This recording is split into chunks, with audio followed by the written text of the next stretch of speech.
FreedomFest 2011 with Michael Shermer. Mr. Shermer is the author of The Believing Brain, and he talks about how irrational beliefs are formed and reinforced. This is about 50 minutes.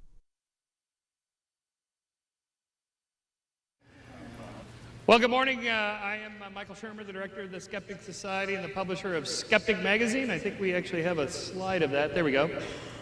We are the quarterly publication of the Skeptic Society, which is a 501c3 nonprofit science education organization devoted to investigating claims of the paranormal, pseudoscience, fringe groups and cults, and claims of all kinds between good science, junk science, bad science, voodoo science, pathological science, non-science, and plain old nonsense.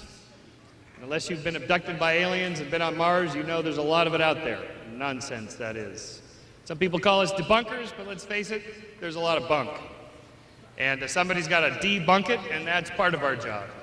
More interesting to me is why people believe bunk. That is, why people believe weird things, which was the title of my first book, and this, my 10th book, The Believing Brain, is interested in why people believe anything at all, not just weird things. So I would invite you all to go to skeptic.com and subscribe to Skeptic Magazine, join the society. We believe in not just a free, but also a rational society, a society based on science. We live in the age of science, and that's our best tool for understanding how the world works, which is where I'm going with this short talk, and then we'll open it up for Q&A after a little while when I tell you about the book. I should note that on Monday I did the Colbert Report. So I thought I'd just tell you a little moment about that, because people are constantly asking me what was it like to do the show. Is he always in character? Yes, he's always in character. Even the obligatory author, guest host shot there, he's still in character. The show is filmed in New York. It's near where Jon Stewart's filmed. They're both comedy shows. These are the two most popular shows for authors to do. You will sell more books on either of these shows than you will on any other show except Oprah, but she's gone now. So, and in fact, the viewership from age 18 to 35 is greater than for Colbert or Stewart than it is for Jay Leno for that age group. In fact, there is something called the Colbert Bump, that they call the Colbert Bump for your book sales, and it's hard to track immediately with actual cash register ka-chings in bookstores, but on Amazon.com my book went from number 578 to number 19 in a matter of a couple hours after doing the show. So it actually works. These are comedy shows, and so first and foremost they tell the guest in the pre-interview, don't try to be funny. Leave that to the professionals. And I think that's actually good advice, because these guys really are funny. They're very fast. They're very facile and quick. And they have a team of 15 full-time comedy writers that sit there all day, every day, writing bits and lines that you would be foolish to try to compete with. And so, it's just try to get your message across and get the point across. So that's what I did. So basically, The Believing Brain starts off with a thought experiment. So imagine you're a hominid on the plains of Africa 3.5 million years ago, and your name is Lucy, the little Lucy. Thank you for that. Not everybody always gets that little joke. It doesn't play well in the Midwest.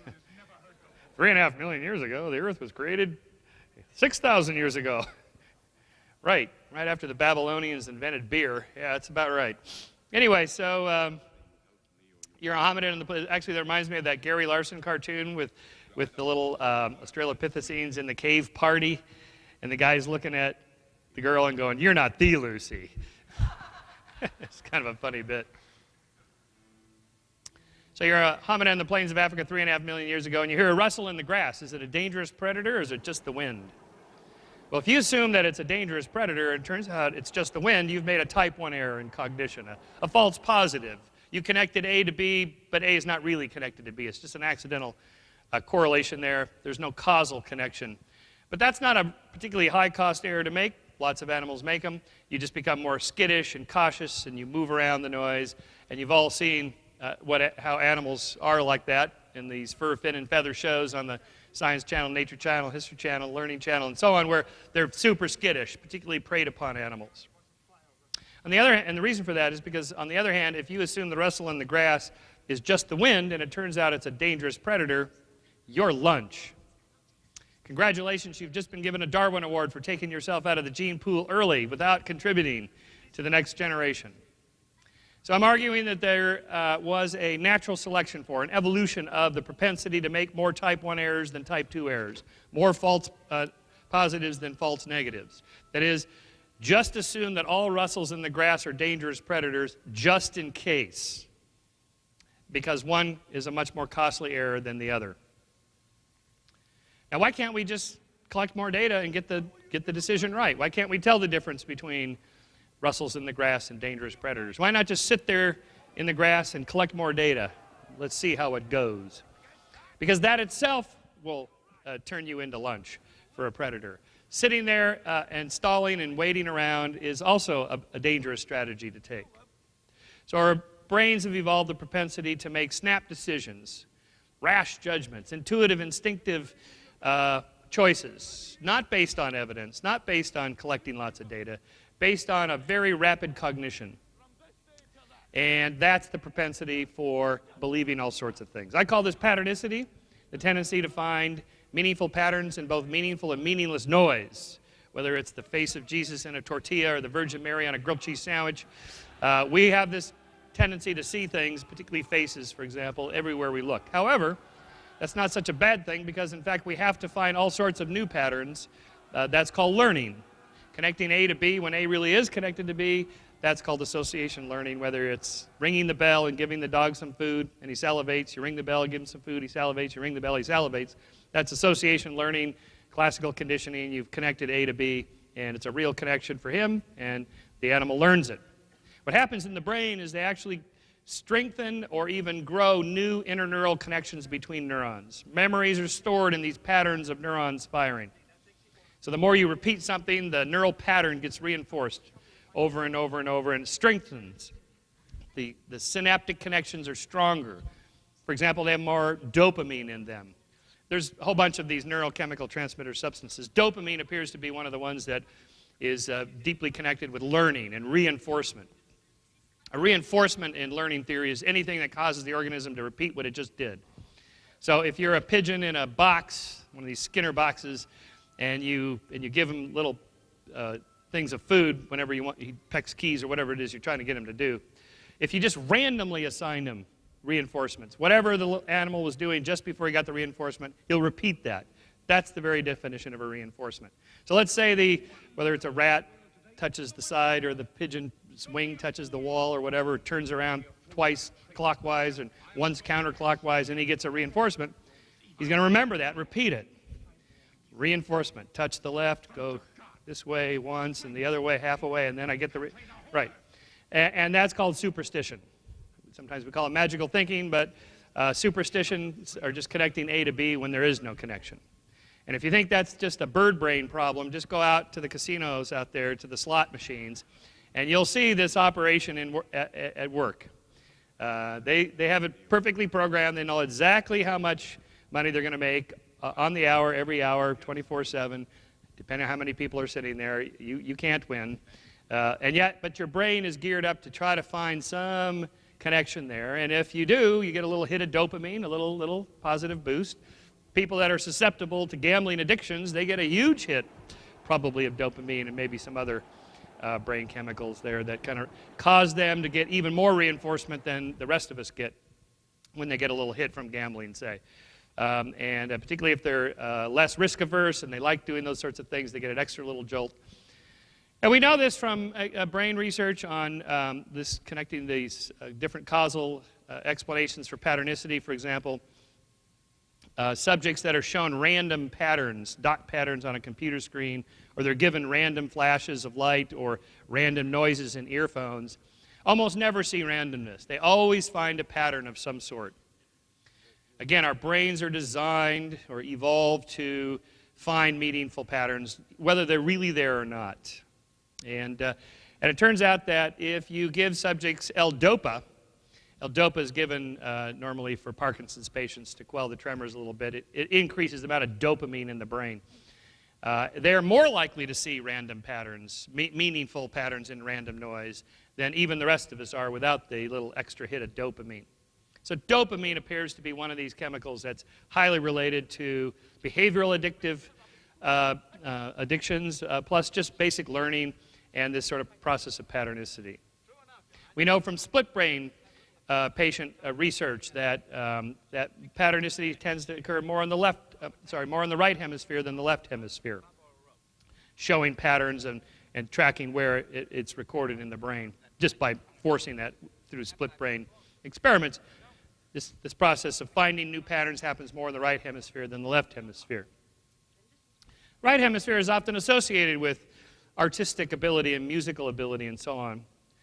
So let's take a moment and think about this. It's not that patternicity is a bad thing. We skeptics tend to kind of make fun of people that see the Virgin Mary in a grilled cheese sandwich, which, by the way, sold for $28,500 to a Las Vegas casino. Well, since we're here in Las Vegas, that seems appropriate. And we have a good chuckle about that. People believe this. But in fact, this is the basis of all creativity. It's making a new scientific discovery, creating a new genre in art or music. It's finding a pattern and seeing a pattern or discovering a pattern that no one else has ever seen or done before. That's a good thing. So the tension here is to keep an open mind so that you are creative and you can see something new or accept a radical new theory, but not so open-minded that your brains fall out and you think everything is real. And so I have a discussion in the Believing Brain on the relationship between creativity and madness. And there's a pretty good database now. Thousands of creative people have been studied. And they have a disproportionate amount of manic depression and schizophrenia, paranoid schizophrenia, either directly themselves or in their immediate family. These are largely genetically programmed diseases, we think. They get passed along genetically. So what's going on here is that if you are so creative, you're able to find new patterns that no one else could see. Perhaps you also find patterns that are not real. So my favorite example that I use in the book is contrasting Richard Feynman and John Nash. Richard Feynman won the Nobel Prize in physics for his work in quantum physics, quantum mechanics, specifically quantum electrodynamics, of how these subatomic particles interact with each other. And he invented, as it were, Feynman diagrams. There's these diagrams of how these subatomic particles interact with each other. They collide and interact and then go apart. And these are called Feynman diagrams. He sketches them out and then adds mathematical equations to them. So powerful, these Feynman diagrams, that they're still used today by physicists to explain these complex interactions of subatomic particles. So popular were Feynman diagrams that he had Feynman diagrams drawn on the side of his 1976 Dodge cargo van, which he drove around Pasadena, California, where I'm from. In fact, Feynman lived up in Altadena, where I live. And as the story goes, one day he was driving up Lake Boulevard there, up from like where the Rose Parade is there, and somebody stopped him at a light, rolled down the window and said, "How come you have Feynman diagrams on your van?" He said, "Because I'm Feynman," which I thought that'd be a cool story to tell. It's possibly apocryphal, but if not, it's a great story. Feynman van is still around, by the way. It's in South Pasadena, parked in a garage. If you ever want to see Feynman diagrams, if you're a big physics fan, I'll take you there sometime if you come to LA. John Nash, by contrast, won the Nobel Prize in economics for his work on game theory. He discovered the mathematical relationships between subjects in a contest of any kind. This might be a prisoner's dilemma kind of contest, or an ultimatum game, or it could even be corporations competing in a particular industry. It could be nations competing in a Cold War strategies. Nash equilibrium is a famous concept in game theory about how subjects reach a stable state of how they compete with one another. Whether it's companies in a particular industry, they kind of they're very competitive, but they end up kind of reaching a stabilized point where prices stabilize and the quality of product stabilizes for a while. Cold War strategies like mutual assured destruction is a type of Nash equilibrium where we reach a kind of a stable state for a while, where I'm not going to gain anything by changing my strategy and neither will you, so we hit some stability there. But you may recall John Nash from the movie A Beautiful Mind, who also saw patterns that were not real, patterns of government cover-ups and conspiracies and cabals and secret agents and aliens talking to him and so on. This is played by Russell Crowe.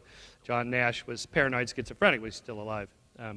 So if you see too many patterns that aren't real, then that's called madness. Well, Of course, madness has many causes. I'm not just claiming it's another version of patternicity. But it's the process of finding patterns that are not real may also lead you to be a creative genius. And as Nash describes it in the book version anyway, the movie's a little different than the book. In the book, in reality, his hallucinations were mostly auditory. That's the case for most schizophrenics, more auditory hallucinations. Hard to make a movie with auditory. You have to have more visual. But as he describes in the book that, why do you believe in aliens are talking to you? Or secret government agents are speaking to you? He says, because it's the same voice that I get, the same source. It feels like the same source that I get my mathematical ideas from. So without a tool, some way of discriminating between true and false patterns, how are any of us to know if we've made an important discovery or if we're just crazy, right? So the answer is science. Science gives us a systematic, reliable method at getting at what's real and what's not. It's not foolproof, it's not perfect, but it's the best source we have. This is why science has developed all these particular tools for understanding how the world works, like having your experiment blinded. You have to blind the experiment because if the subject knows which condition they're in, they'll change their behavior or they'll act differently. So if you're testing some particular drug, if the patient knows he's got the drug for weight loss or whatever, he's likely to change his behavior in multifariate ways that are not related to the drug. And then when you get whatever effect you get, you don't know if it's caused by the drug or if he changed his diet, he sleeps more, he exercises better, did this, that, and the other. And maybe that's the cause of the effect you're measuring. It also has to be double-blinded, because if the experimenter knows which condition the subject is in, the experimenter may record the data incorrectly. There's quite a bit of good research on experimenter bias. It's a big problem in science. Why is this happening? Because of something called the confirmation bias. The confirmation bias is where you look for and find confirming evidence for what you already believe, and you ignore the disconfirming evidence. You remember the hits, you forget the misses. Everybody does it. It's applicable to all of our beliefs, our political beliefs, our economic ideologies, our social attitudes, our religious faith and beliefs, even our scientific theories and hypotheses. We all employ the confirmation bias. It's the mother of all cognitive biases. It's so powerful, it's hard to get around it. And this is why science has all these checks and balances to try to avoid this problem. So, for example, if you're conservative, you probably read the Wall Street Journal, you listen to conservative talk radio, and you filter the world through that. You only mostly hear the data and evidence to support whatever the particular conservative topic is of the day. Unlikely that you're listening to progressive talk radio or reading the New York Times, which is what liberals do. Well, I guess nobody really listens to progressive talk radio anymore. NPR, maybe. Anyway, you filter your sources, and you surround yourself with people who are your fellow conservatives, like here we are, well, libertarians, whatever we are. Or you surround yourself with liberals, and everything gets filtered through that. Because we're so tribal, we also feel good about this, like we're right and they're wrong. It's not that we're right, we're morally right, we're better than them. And everybody does this, including scientists. Every scientist would love his pet theory to be true. This is how you advance your career. This is how you get grants. This is how you move up the academic ladders, how you get raises, and so on. You've made an important discovery. And so, of course, scientists are going to be hugely subject to the confirmation bias. So I guess we'll talk about this afternoon with Bjorn Lomborg and I about bias in science. It's a problem, but it's a bigger problem in all other areas of life. Religion, politics, economics, social attitudes, because at least science has a systematic way of getting at the truth, with a small t, and trying to avoid those kinds of cognitive biases. It's not perfect, but if you don't look for your disconfirming evidence, I can assure you somebody else will. Usually with great glee in a public forum, they will debunk your silly ideas and gain their own status and recognition, advance their careers by debunking somebody else's silly theory. I think libertarians would like this and conservatives because they recognize the value of competition. Competition is good. Competition is what drives us forward. Innovation and so on.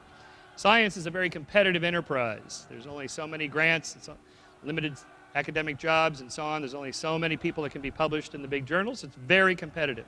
This is a good thing because I don't really understand quantum physics and string theory and and global general relativity and a lot of these really complex physical sciences in particular. But I have some confidence that somebody else does, and they keep each other in check. That is to say, the system itself is kind of self-policing. Somebody's watching each other because they're very competitive. And it's not like they're going to meet on the weekends to get their story straight because, you know, those creationists, they're trying to do this political. No.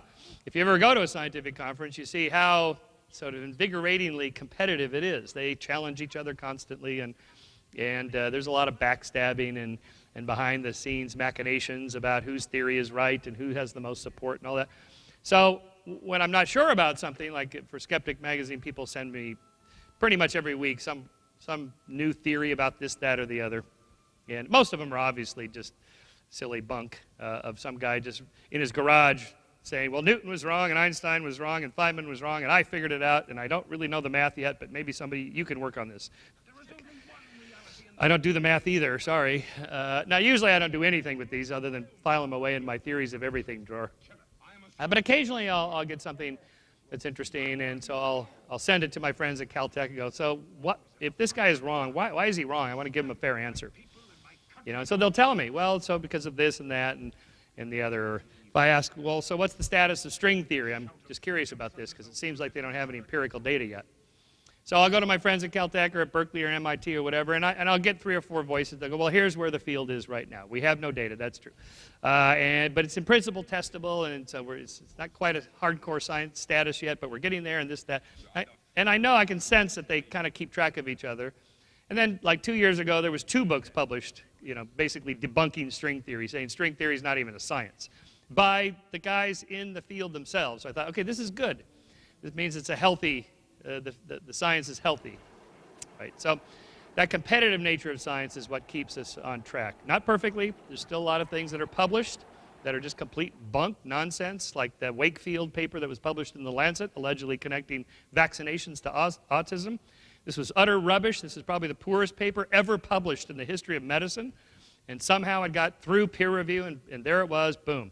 And it caused this huge mass panic, and you know, thousands and thousands of parents not vaccinating their kids because of this fear. There's not a shred of evidence to it. It's complete bunk. And yet it got legs because we just tend to believe anything we hear or read or see.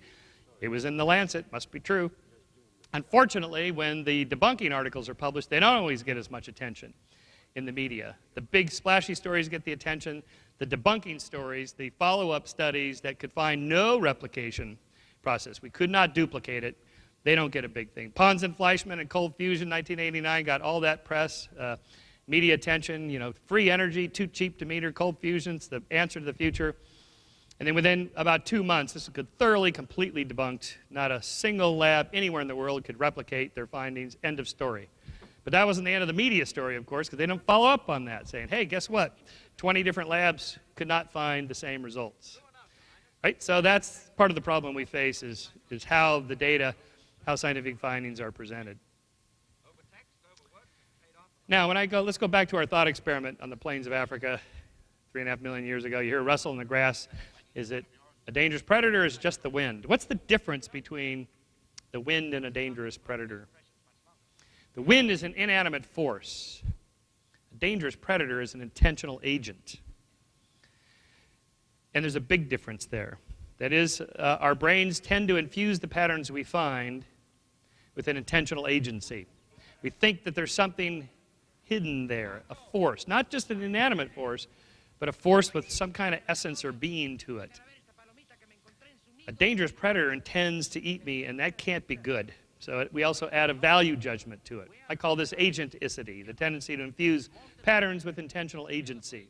This is the basis of the belief in animism and spiritism and ghosts, poltergeists, and demons and angels and aliens and hidden cabals and conspiracies and gods and God and so forth, the afterlife. It's all part of this fact that we're natural-born dualists, and we tend to think that there's 2 substances, corporeal and incorporeal, body and soul, brain and mind, as if there's 2 different things. Now, I argue in the believing brain there's only one thing. It's just material stuff, that's it.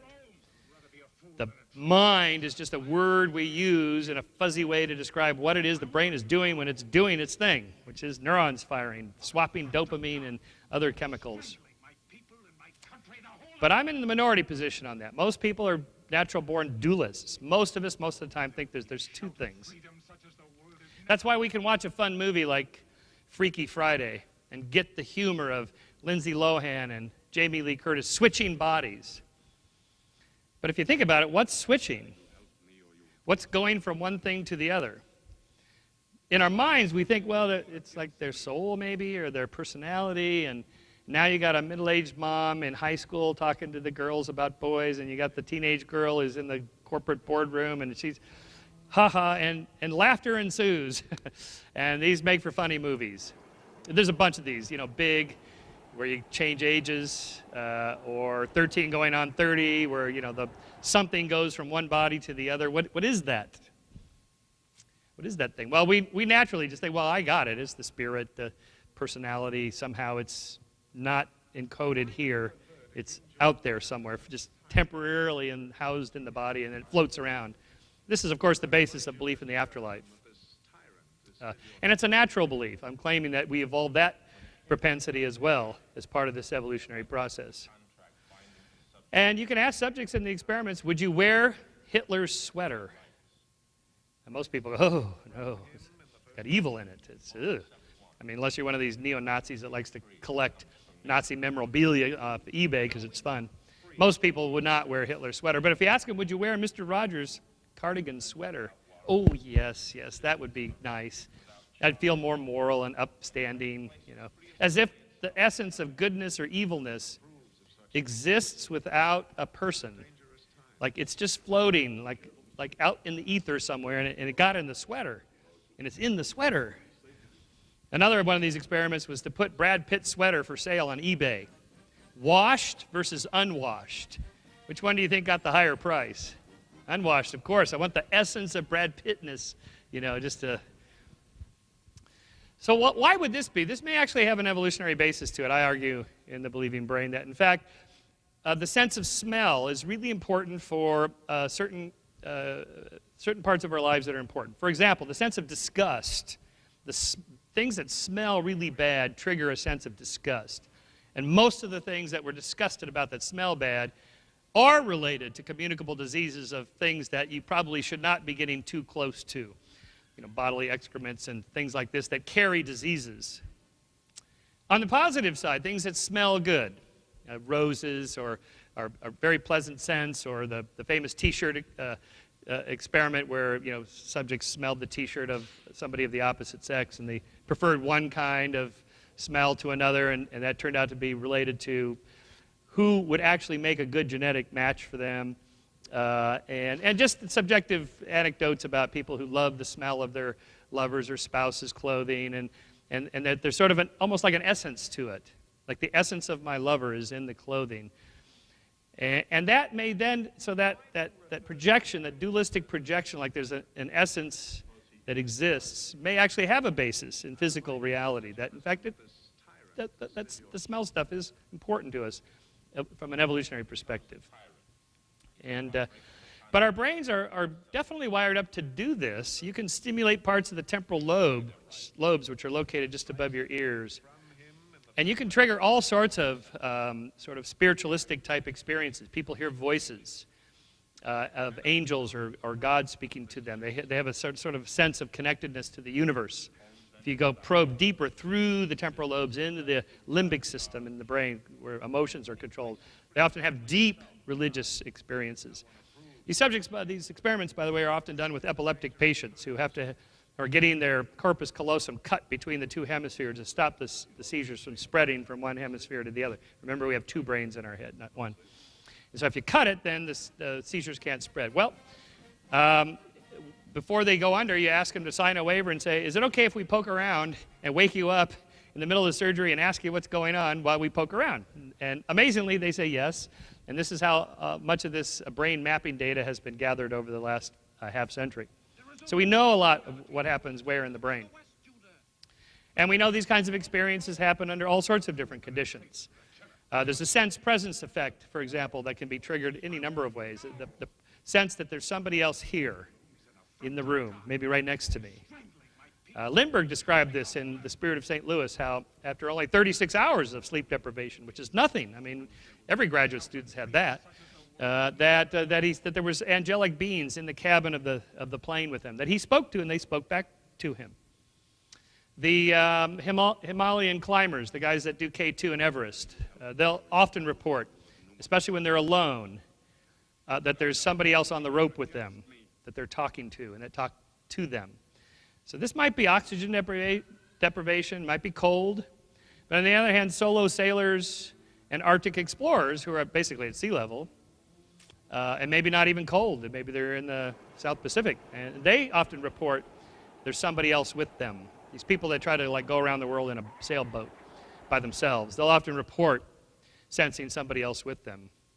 Yeah, Iditarod, dog sledders, a significant percentage of them have all had sleep-deprived, fantastic hallucinations of beings sitting there on the sled talking to them, and they talk back to them. I've had some of these experiences when I was a transcontinental bike racer of going hours and hours, days without sleep, and all sorts of weird hallucinations. The brain is just capable of doing this under all sorts of conditions. Projecting out from ourselves something else that's not material. Now, I argue that this is entirely in the brain, 100%. It's a product of our neurons firing and nothing else. But again, I'm in the minority position there. My friend Deepak Chopra would argue that, in fact, it's just the software running on the hardware. The software exists out there in the matrix somewhere. Well, I'm not going to adjudicate that debate here, but I argue that, in fact, as the brain dies from, say, tumors or brain damage, injury, especially from, like, say, senility and dementia and Alzheimer's, as the neurons die cell by cell, the memories and the personality of the person fade away, just gone. Where did it go? I claim it goes nowhere because it's stored there in the system. So the only way to achieve immortality would be through better science and technology. Download those neural patterns into some substrate that can be carried on into the far future because it's a better substrate than the electric meat of our protein, which doesn't last very long. Okay, well, this is kind of science fiction, Ray Kurzweil kind of stuff. I enjoy that a lot. We're not there yet. Unfortunately, I think all this is going to happen right after I die, and I'm going to be so upset if these guys achieve immortality just after I'm gone. I'm going to come back and haunt them. No.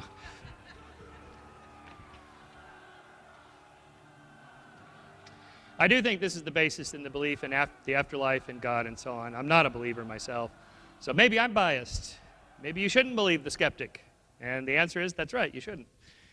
This is the problem. Of course, I'm as subject to the confirmation bias as anybody else. I'm a libertarian, so I read Reason magazine and all the Cato Institute stuff, and I filter it all through there.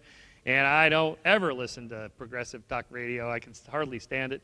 The New York Times is so obviously biased. The Wall Street Journal is so obviously fair and balanced.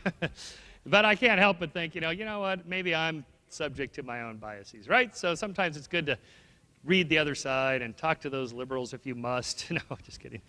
And because I would actually love to see a presidential debate coming up here for 2012 in which they actually have to take the other guy's side. Just for 5 minutes, you defend that particular issue, whether it's abortion or gun control, whatever it is.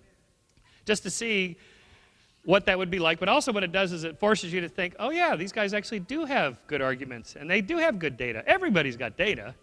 So how do we adjudicate the issue, right? Well, in politics, we do it through elections. In science, we do it in a slightly different way. There is something of a consensus that goes on in science. It's a little bit of a democracy, in a way, because there's a community of experts who all attend the same conferences and whatever, and they talk amongst themselves. Again, they're very competitive, so that's a good thing. But they have, and with their checks and balances.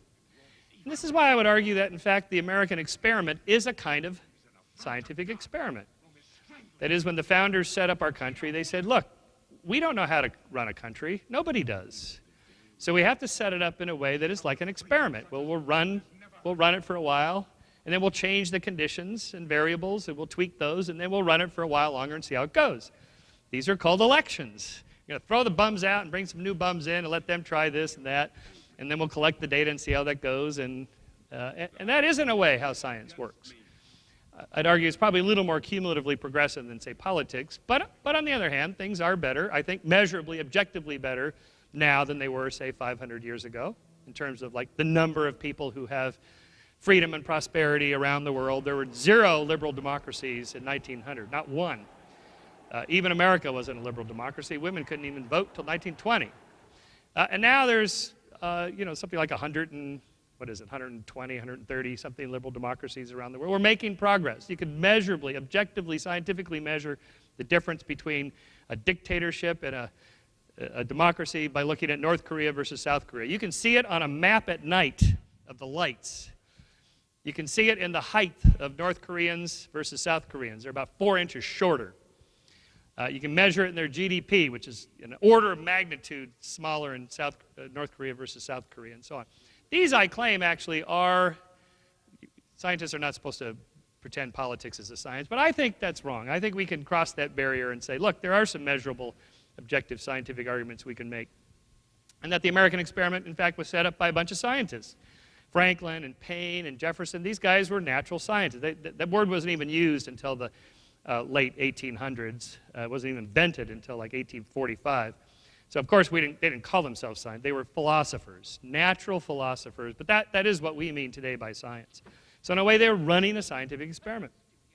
And so since I'm at a venue that talks a lot about politics, I think that's a good way to think of it, is that let's run some experiments. Let's try this tax system or that set of laws, and we'll see how it goes and collect the data. And let's think of it that way. Let's think of ourselves as scientists and always look for that disconfirming evidence. Okay, I will end with reading the last 2 paragraphs of my book, and then we'll take a few questions. So here I'm just kind of wrapping up about the power of science and belief. And of the many mysteries we have uncovered and questions we've tried to answer, one in particular stands out. Homo rationalis, that species of human who carefully weighs all decisions through cold, hard logic and rational analysis of the data, is not only extinct, but probably never existed. Mr. Spock is science fiction. And it's a good thing, because people who have suffered brain damage to the emotional networks in their brains, particularly their limbic systems, find it nearly impossible to make even the simplest of decisions about the most mundane choices in life, which toothpaste to buy, for example. With so many brands and sizes and qualities and prices to consider, reason alone will leave you standing there in the store aisle, frozen in indecision, analysis paralysis. An emotional leap of faith beyond reason is often required just to go through the day, let alone make the big decisions in life. In the end, all of us are trying to make sense of the world, and nature has gifted us with a double-edged sword that cuts for and against. On one edge, our brains are the most complex and sophisticated information processing machines in the universe, capable of understanding not only the universe itself, but the process of understanding. On the other edge, by the very same process of forming beliefs about the universe and ourselves, we are also more capable than any other species of self-deception and illusion, of fooling ourselves even while we are trying to avoid being fooled by nature. In the end, I want to believe, but I also want to know. The truth is out there, and although it may be difficult to find, science is the best tool we have for uncovering it. Thank you.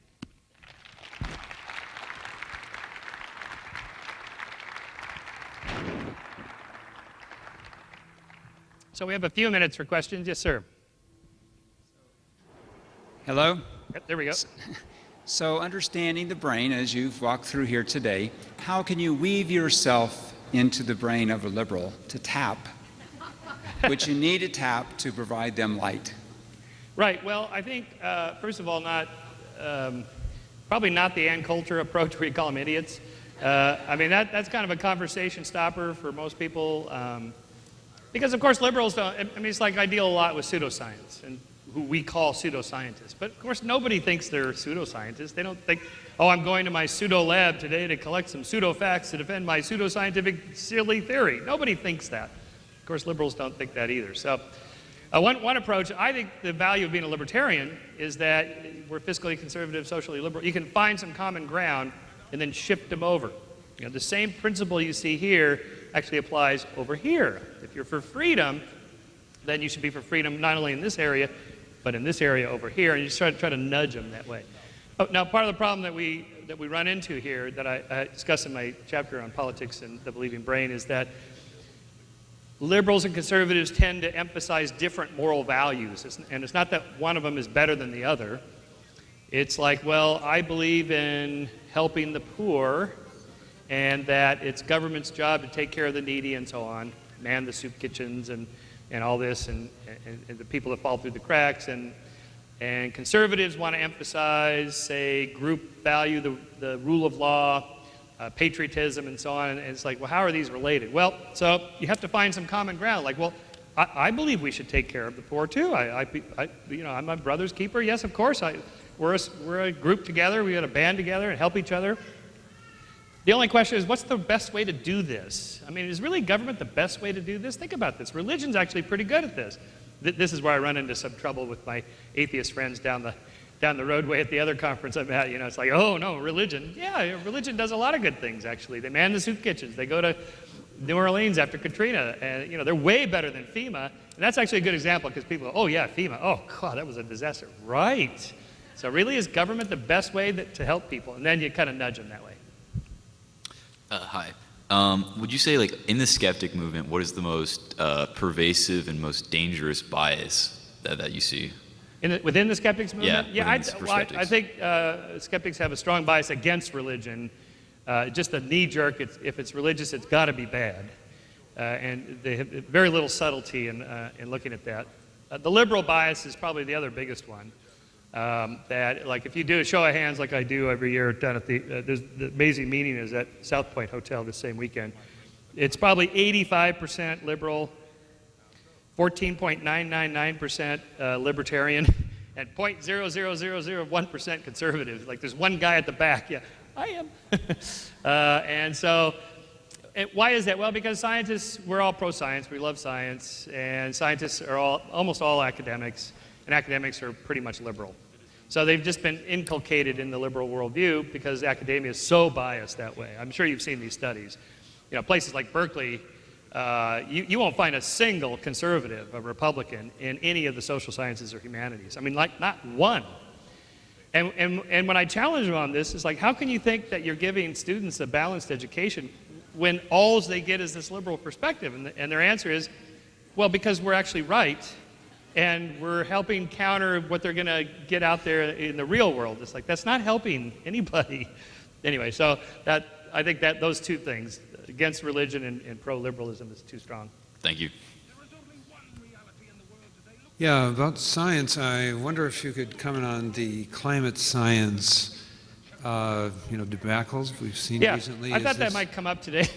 And I think I'll save most of my comments for when I'm on with Bjorn Lomborg this afternoon. I think it's at 5, Bjorn and I, or 4:30, something like that, about bias in science. I'm sure this will come up. Yes, of course, I think obviously climate science is no less biased than any other science that's related to a political or economic or social issue, which is to say most of the social sciences have the same problem. So it's not just climate science. This is a particular issue for people that are into economics like us, because it has political, economic ramifications of public policy. But all the social sciences have the same bias. But I'm no longer a climate scientist on one level. I think of it as five different questions. Is the Earth getting warmer? Yeah. Is it human caused? Probably some of it, if not most of it. From there, I kind of start to get off the sort of climate bandwagon. How much warmer is it going to get? Well, when? 10 years from now, 50, 500 years from now. The further out you go on the time horizon, the error bars widen. And that makes predictions harder. And therefore, what will the consequences be of it getting warmer? It depends. If it's half a degree centigrade, not so much. If it's 3 or 4 or 5 degrees centigrade, probably more. But even that, as Bjorn likes to point out, that, well, where? Africa, maybe not so good. Canada, maybe much better. So it's a complicated issue. And then 5, what should we do about it? Well, there I'm pretty much down the libertarian barrel there of letting market forces operate. If you want to get people to drive better cars, top-down government fiat controls are not going to do the trick. But if the price of gas goes up, boy, boom, people will start driving. If there's a market incentive, particularly for inventors, for innovating better batteries, for example, like the Nissan Leaf or some of these. They're getting better. We have a ways to go. I'm not quite sure what the battery problem is. I live in LA, so a 100-mile range is problematic for much of driving in Los Angeles without constant plug-in stations, and that takes too long. But I think market forces will help us get there. Thank you for coming. Could you describe how it takes longer to reject false claims than to accept true ones, and its well, I said that backwards. How it takes longer to reject false claims, yes, that's right, than to accept true ones. I think, yeah, you got it correct. Okay. Well, and its implications for policy. Yes, the brain research shows that, in fact, if you scan subjects' brains in an MRI scanner while they're pushing buttons to decide if they believe something or not, the process of believing something, like just pushing the button, yeah, I think that's true, I think that's false, I'm not sure. The I think that's true happens much faster. The cognitive processing in the brain happens much faster than the I'm not sure and I'm doubting it. That takes longer. And by the way, doubting something, parts of that limbic system associated with disgust, that negative emotion I talked about, also lights up. So being a skeptic is an unpleasant, uncomfortable, slower process. Why? Well, first of all, it's to tell the difference between the true and false things, you have to keep track of both. It's like lying takes more cognitive processing, why these new cognitive lie detectors are trying to do brain scan measures, because when you're telling the truth, you only have to remember one thing. I was there with my friend, but if you're lying, you have to remember the story you told and then what actually happened, and that just takes more processing. So those lie detectors, by the way, are not reliable yet, but that's kind of the principle, is that doubting something takes more processing, and that's a measurable thing. What it has to do with public policy is, well, because most people don't vote. When they vote, they're not voting based on reason or rationality or who has the better arguments. None of us do that. We vote tribally. I'm voting my tribe, that's it. Now, I'm encouraged by Matt Welch and Nick Gillespie's new book, The Rise of the Independents. This is the biggest voting bloc now. Well, we're getting there. It's a little bit like herding cats. Come on, let's all circle the way. We're our own tribe, the non-believer tribe. It's the same problem with skeptics. The nuns is the biggest growing religious group in America. N-O-N-E-S, nun. People that tick nun. Right? But it's hard to organize them into anything. It's the problem with libertarians. We're not well organized, but here we are. So it's possible. So in terms of policy, that's it. Let's take one more question.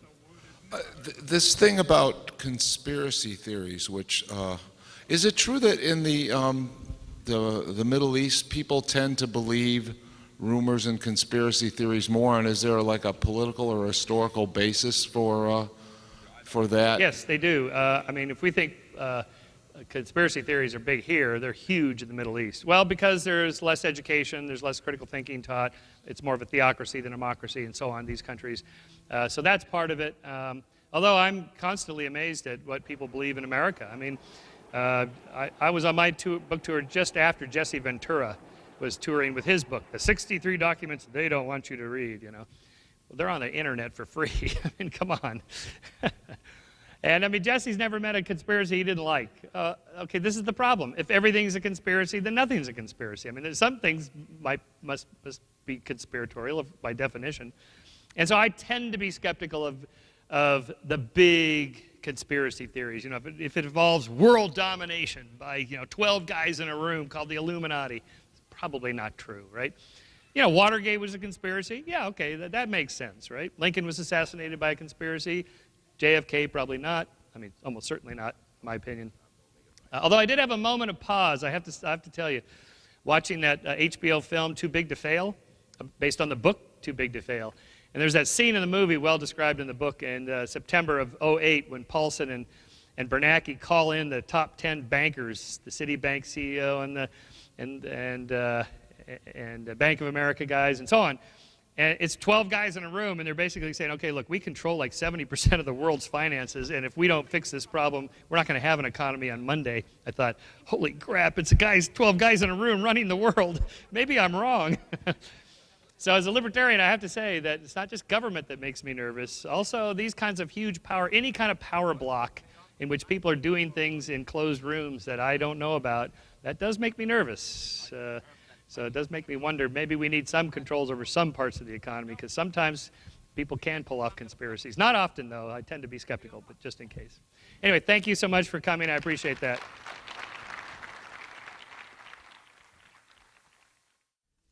This event was part of FreedomFest, a libertarian conference held annually in Las Vegas. To find out more, visit freedomfest.com. Get the Book TV schedule